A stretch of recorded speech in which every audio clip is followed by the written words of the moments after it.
Hi, it's Jackson from Morgans, and today I've been asked to talk to you about diversification.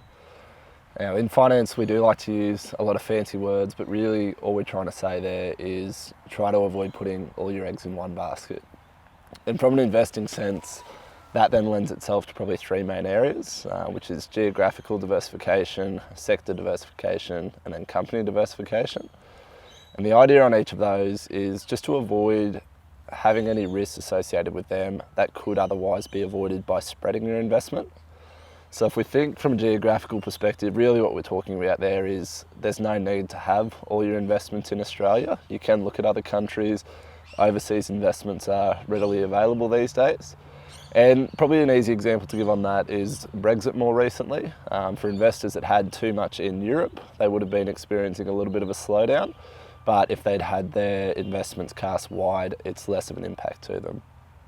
The next level down from that is within each of those countries, you want to look at which sectors you're actually invested in and avoid having all your money tied up in any individual sectors. So things that you're looking at there are consumer discretionary, mining, telcos, IT, healthcare. You really would like to have a balanced spread across the board rather than being too heavily allocated to one of those sectors, because as we know, from time to time industries do slow down. So the best way that you can guarantee that you've got a stable return is avoid having too much in any of those one spots. And the final sort of area is within those sectors, you also would ideally like to have a spread across different companies. We know from time to time individual companies do go poorly.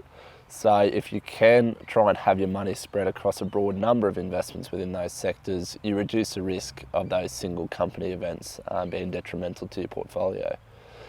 That being said, to diversify correctly, generally we like to look at about 15 to 20 investments. And if investors are struggling to allocate money in that manner, there are other options around, such as managed funds, listed investment companies, or exchange traded funds, where you can spread money quite broadly through that single investment. But hopefully that's given you a little bit of an idea around what we mean when we do say diversification and how it works in practice.